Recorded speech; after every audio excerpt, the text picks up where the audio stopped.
기독교 인구가 사상 처음 우리나라 종교 중 가장 높은 비중을 차지했습니다. 각자의 자리에서 세상의 빛과 소금의 역할을 감당하고 있는 청년들을 만났습니다. 동성애 문화 확산 저지를 위한 한국교회 동성애 대책협의회가 출범했습니다. 안녕하십니까. 구티비 뉴스입니다. 우리나라 개신교인 수가 국내 종교인 중 가장 많은 것으로 조사됐습니다. 1925년 인구 총조사가 시작된 이래 처음 있는 일로 줄곧 1위를 기록한 불교 인구를 넘어섰습니다. 통계청이 19일 발표한 2015년 인구주택 총조사 표본집계 결과에 따르면 개신교 인구는 967만 6천 명으로 국내 종교 인구의 19.7%를 차지했습니다. 종교인 5명 중 1명은 개신교인인 셈입니다. 불교는 761만 9천 명, 천주교는 389만 명으로 뒤를 이었습니다. 10년 전인 2005년엔 불교가 개신교보다 많았지만 이번에 순위가 바뀐 겁니다. 이 같은 조사 결과의 교계는 예상 밖이라는 반응입니다. 그간 한국교회에 대한 사회적 신뢰도가 떨어지면서 교인 수는 꾸준히 감소세를 나타냈기 때문입니다. 실천신대 정재용 교수는 교회에 출석하지 않는 가나안 성도와 이단이 다수 포함됐을 것이란 가능성을 제기했습니다.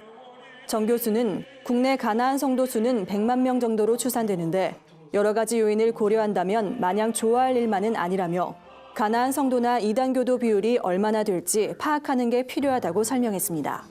한편 이번 조사에서 전체 종교 인구는 10년 전보다 약 9%가량 줄었습니다. 종교를 갖고 있는 국민이 전체 국민의 절반에도 미치지 못했습니다.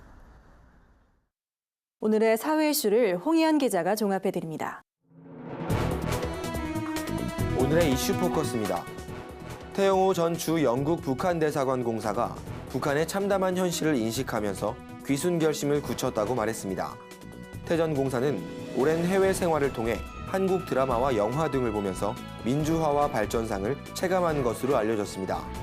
태 전 공사는 북한 내 엘리트층은 마지못해 김정은에게 충성하는 신용만 내고 있으며 주민들도 낮에는 김정은 만세를 외치지만 밤에는 이불을 뒤집어 쓰고 드라마를 보면서 한국에 대한 동경심을 키워가고 있다고 설명했습니다. 국정원은 오는 23일 태 전 공사에 대한 조사를 마친 뒤 일반적인 생활을 할 수 있도록 할 계획입니다. 태 전 공사는 민족의 소망인 통일을 앞당기기 위해 신변 위협을 무릅쓰고라도 대외 공개 활동을 하겠다고 강조했습니다. 터키 주재 러시아 대사가 19일 오후 터키 해직 경찰관이 쏜 총에 맞아 숨진 사건이 발생했습니다. 안드레이 카를로프 러시아 대사는 터키 수도 앙카라 행사 개막식에서 축사를 하던 도중 총을 맞고 쓰러졌습니다. 범인은 알튼타시라는 이름의 터키 해직 경찰관으로 사고를 저지른 뒤 시리아 알레포를 잊지 말란 말을 남겼습니다. 이후 알튼타시는 현장에서 사살됐습니다. 사살되기 전 발언에 비추어 저격범은 러시아의 시리아 군사작전에 보복할 의도로 러시아 대사를 저격한 것으로 추정됩니다. 사고 직후 러시아와 터키 당국은 이번 공격을 테러로 규정하고 단호히 대처할 것이라고 밝혔습니다. 칠레 현지에서 미성년자를 성추행했다는 의혹을 받고 있는 칠레 주재 한국 대사관 소속 외교관이 국내로 소환됐습니다. 외교부는 해당 외교관에 대해 추가 조사에 착수할 예정이며 이를 토대로 형사 고발과 함께 징계 절차에 들어갈 것으로 알려졌습니다. 현지에서 공공외교를 담당하는 이 외교관은 지난 9월 14살가량의 현지 여학생에게 한국어를 가르치면서 신체 접촉을 한 혐의를 받고 있습니다. 한편 유지은 칠레 주재대사는 현지 시간으로 19일 피해 학생들과 가족, 칠레 국민들에 대한 사과문을 발표했습니다. 대구를 비롯한 부산, 충북, 경기, 강원 등 일부 지자체 공공요금이 최대 16.7%까지 오르면서 서민들의 부담이 커지고 있습니다. 대구시는 오는 30일부터 시내버스와 도시철도 요금을 일반 150원, 청소년 80원 수준으로 인상합니다. 부산시도 내년 2월부터 도시철도 요금을 100원 인상하고 경전철 기본요금은 200원 올립니다. 또한 내년 8월부터는 도심지 주차 요금을 20년 만에 인상할 계획입니다. 이 밖에도 경기도 일부 지역에서는 상수도 요금이 오르고 제주도에서는 종량제 봉투값이 인상됩니다. 이에 대해 박영태 YMCA 사무총장은 공공요금이라고 무조건 인상을 억제할 수는 없지만 서민 부담을 고려해 인상폭을 신중하게 결정해야 한다고 말했습니다. AI 영향으로 계란 공급이 줄고 가격이 오르면서 일부 소비자들 사이에서 사재기 움직임이 나타나고 있습니다. 19일 기준 계란 한 판당 소매 가격은 6,605원으로 일주일 만에 11%나 상승했습니다. 때문에 일부 대형마트 매장은 계란 가격을 올리고 판매 수량을 제한하는 등 조치를 취하고 있습니다. 정부는 계란 수급 안정을 위해 항공으로 계란을 수입하고 산란계를 수입하는 방안을 추진합니다. 그동안 우리나라에서 계란을 수입한 사례는 거의 없었지만 AI로 계란 수급 차질이 장기화하면서 내려진 조치입니다. 이준원 농식품부 차관은 AI 확산 정도와 계란 수급 상황 등을 고려해 수입을 추진하겠다고 밝혔습니다. 구티비 뉴스 홍우연입니다. 하나님이 주신 달란트로 도움이 필요한 이들을 섬기는 청년들이 있습니다. 선교 사역에도 적극적인데요. 앞으로 크리스천으로서 선한 영향력을 끼치고 싶다는 청년들을 만났습니다. 김준수 기자의 보도입니다. 강병호 씨는 윤디자인 그룹이라는 안정적인 직장을 나와 크리스천 디자인 아카데미란 새로운 도전을 시작했습니다. 자신처럼 지방대 출신의 디자인 비전공자를 돕기 위해서입니다. 디자인 학원 봄 아카데미와 자기담 학교 MCA 협력으로 진행되는 이번 아카데미는 전문적인 지식을 배울 뿐만 아니라 자신의 비전을 찾을 수 있는 커리큘럼으로 구성됐습니다. 누구를 도울까라는 질문에 디자인을 하고 싶고 디자이너가 꿈인데 잘 모르겠다. 어떻게 어디서부터 해야 될지 잘 모르겠다라고 하는 20살의 강병호, 25살의 강병호를 돕고 싶은 거죠. 디자이너를 꿈꾸는 청년들의 디딤돌이 되고 싶다는 강병호 씨를 통해 선한 영향력을 끼치는 디자이너들이 배치될 것으로 기대됩니다. 27살의 새내기 목공인 박준영 씨는 선교의 작은 보탬이 되고자 마칭 가운이란 악기 제작 프로젝트를 진행하고 있습니다. 타악기인 가운은 보통 앉아서 연주하지만 박 씨가 제작한 마칭 가운은 휴대하기 편하게 만들어 이동하면서도 칠 수 있는 점이 특징입니다. 마칭이라는 이름은 서서 이동하는 악단인 마칭 밴드에서 따왔습니다. 박 씨는 미션 펀드를 통해 아프리카에 보낼 마칭 가운을 만들기 위한 모금을 하고 있습니다.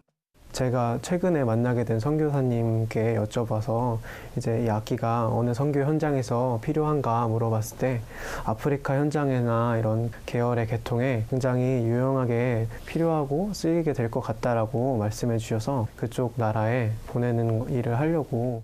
마칭 가운 프로젝트는 크라우드 펀딩 텀블벅에서 이달 31일까지 진행됩니다. 구티비 뉴스 김준수입니다.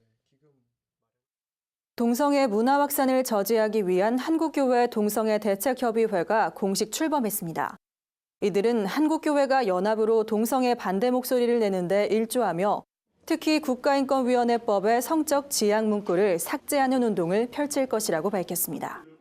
한동엽 대표회장을 맡은 소강성 목사는 동성애 문제는 진리를 지키기 위한 영적 전쟁이라며 한동엽이 건강한 교회와 사회를 지킬 수 있도록 기도해달라고 말했습니다.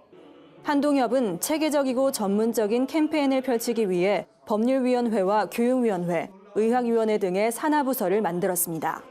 법률위원장엔 고영일 변호사가 선임됐고 교육위원장엔 김지현 약사, 의학위원장엔 염한석 원장이 이름을 올렸습니다. 한동엽 관계자는 동성애를 반대하는 데는 한국교회가 하나로 뭉쳐야 한다며 한국교회와 각계 전문가들이 힘을 합쳐 우리 사회에 동성애가 자리 잡지 못하도록 하는데 최선을 다하겠다고 밝혔습니다. 세상 속 크리스천들의 다양한 이야기를 만나보는 시간입니다. 오늘은 어떤 소식들이 있는지 박은정 기자가 소개해드립니다.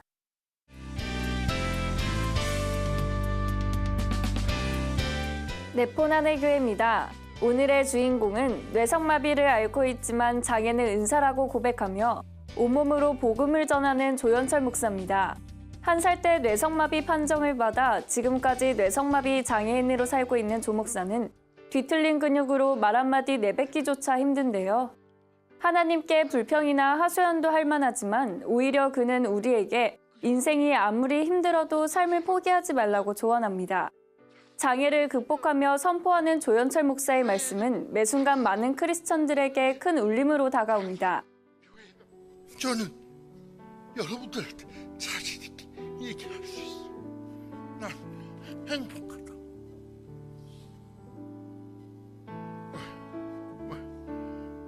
예수님이 나를 구원해 주셨고 내 삶 자체가 바뀌진 않지만 삶을 넘어서는 어떤 은혜가 있기 때문에. 자신의 약함을 통해 사람들을 위로해주고 싶단 조현철 목사. 조 목사는 오늘도 세계적인 복음 전도사가 되기 위해 달려가고 있습니다.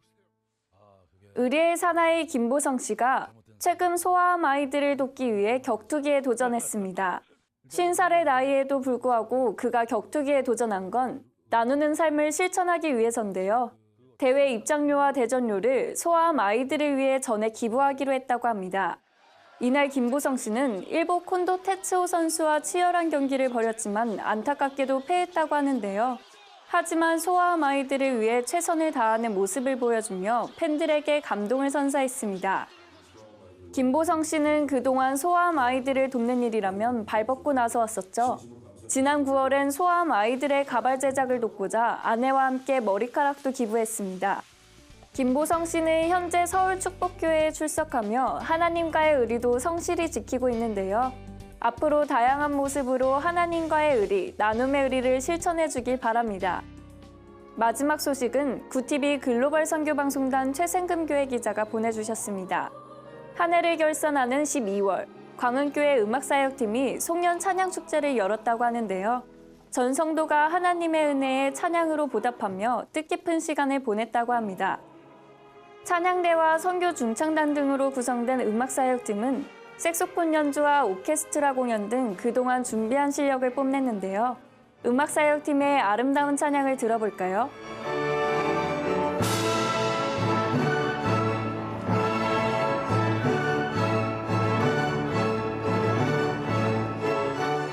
(2주도) 채 남지 않은 2016년, 시청자 여러분들도 하나님의 사랑에 감사하는 시간을 가져보는 건 어떨까요? 오늘 전해드릴 소식은 여기까지입니다. 네포난의 교회는 시청자 여러분들의 제보를 기다리고 있습니다. 함께 나누고 싶은 영상이 있다면 전화나 이메일로 참여해 주시길 바랍니다. 구TV 뉴스 박은정입니다. 주요 단신입니다. 국제어린이 양육기구인 컴패션이 48년간 지속해온 인도아동 후원 활동이 중단될 위기에 처했습니다. 최근 인도 정부가 자국의 해외 기부 제한법을 근거로 국제 NGO 활동에 제재 조치를 가했기 때문입니다. 현재 국제 컴패션은 양육 프로그램이 재개될 수 있도록 후원자들에게 기도를 요청하고 있습니다. 겨울방학을 맞아 청소년과 청년들의 영적 성장을 위한 집회가 열립니다. 예수전도단은 1월 12일부터 14일까지 한동대에서 2017 예수전도단 청소년 유스 캠프를 개최하고 청소년 선교회 뿔은 16일부터 18일까지 동일한 장소에서 2017 청소년 영성 캠프를 엽니다. 사단법인 10대들의 둥지는 16일부터 21일까지 경주 코오롱 호텔에서 2017 틴즈 캠프 및 교사 캠프를 진행합니다. 예장통합이 다음 달 23일 서울 종로구 한국교회 100주년 기념관에서 전도 양육정책 워크숍을 개최합니다. 워크숍은 예장통합 총회가 개발한 전도 양육 교재를 기반으로 새가족 양육과 세례자 양육에 대한 강의로 진행됩니다. 장로회 신학대 양금희 교수와 백충영 교수가 강사로 나설 예정입니다. 무슬림 선교를 위한 러브 무슬림 컨퍼런스가 다음 달 19일에서 21일 서울 광진구 유한 서울교회에서 개최됩니다. 이번 컨퍼런스에선 이슬람 이해를 위한 강의와 무슬림을 위한 기도, 이슬람 관련 이슈 워크숍, 이슬람 문화 알기 등의 프로그램이 진행될 예정입니다. 이상으로 뉴스를 마칩니다. 구TV 뉴스는 인터넷 신문 데일리 굿뉴스를 통해서도 보실 수 있습니다. 시청해주신 여러분 고맙습니다.